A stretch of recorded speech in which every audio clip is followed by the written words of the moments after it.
Are you serious? Are you serious? Are you really serious? Well, we're very serious, and it's getting even more serious in the political turbulent atmosphere. There's been 4 deaths. 4 people have died in the last 3 weeks directly linked to the Clintons and the Democrat National Convention.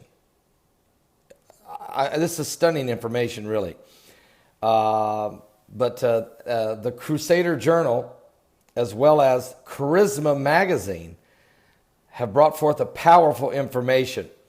Questions are starting to arise regarding the mysterious deaths of 4 individuals over the past 3 weeks who all had direct links to the United States Democrat presidential candidate Hillary Rodham Clinton and former Secretary of State and the Democrat National Committee. According to Charisma Magazine, there's a video that helps clarify the timeline of 4 murders that occurred within 1 month of its recording.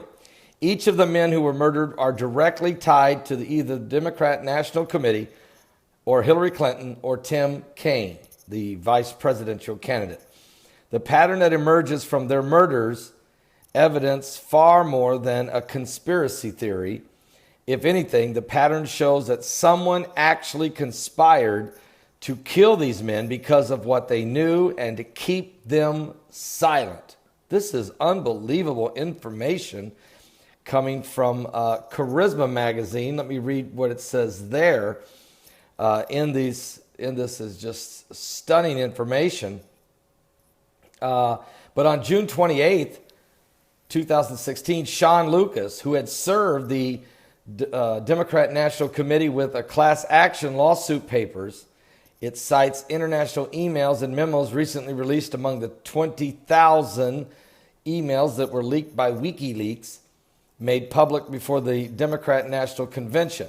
So the DNC claims that Russia hacked its servers, releasing the emails, which WikiLeaks denies. The lawsuit alleges that the former Democratic National Chairwoman, Debbie Wasserman Schultz, rigged the primary for Hillary Rodham Clinton, which the emails certainly indicate that happened.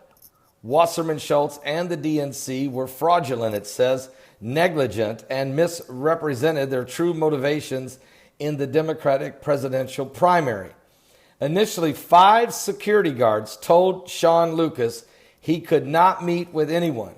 It wasn't against policy. He politely thanked them and waited in the Democratic National Committee lobby while he and the guy who was filming, talked about the experience. Now, the guy that was filming, I actually watched the video. He actually went live on live stream, and Sean Lucas was trying to serve Debbie Wasserman Schultz with this lawsuit, serve her the papers. He filmed it live. Now, they finally made him shut his camera off, but Sean Lucas did serve the papers.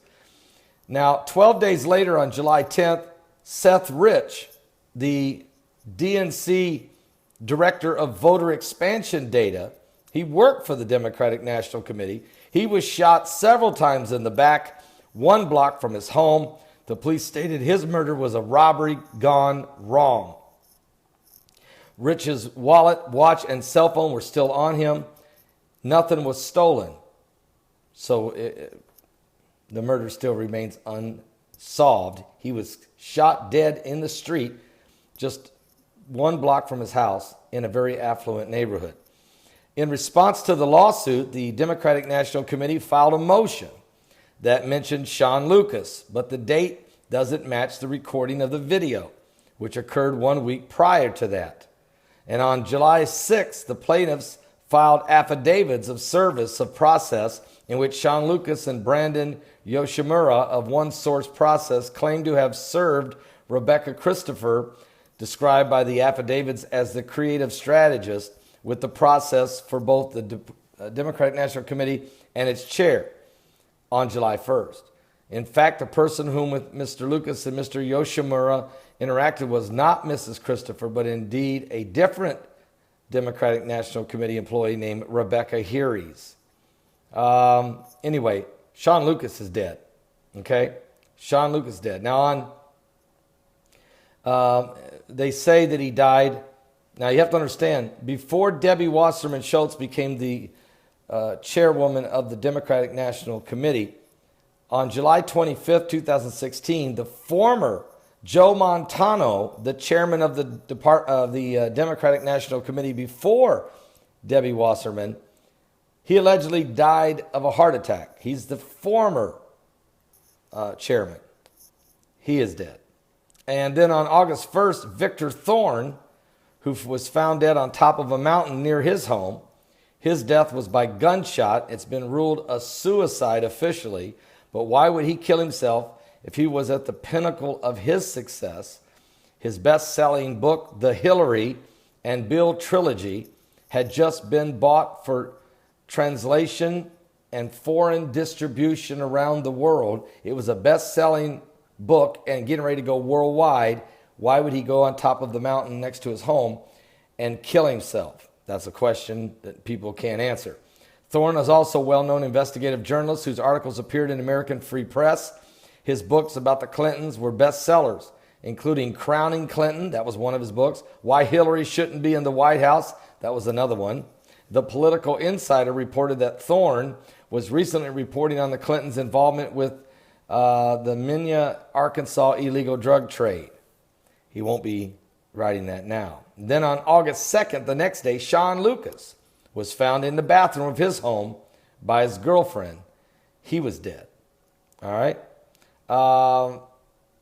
So is it just coincidences that the 4 people die in 3 weeks, all of them directly connected in some way or another to the Clintons or to the Clinton Foundation or to the Democratic National Committee, and or, how does that all tie in? It could just totally be an absolute random coincidence. I just want to report on it, and I found it very fascinating that Charisma Magazine, a Christian publication, really dug deep into this story to bring it out. All right. Anyway, I'll put the links below. You can check it out. We're living in perilous times, like the Bible said, or dangerous times, and we truly are. Give your life to Jesus Christ. We don't know the day nor the hour that the Lord is coming, but we know He's coming. So give your life to Jesus Christ, okay? You need to be washed in the blood of the Lamb. You need to be covered by the blood of Christ and protected by the guardian angels that the Lord will give you.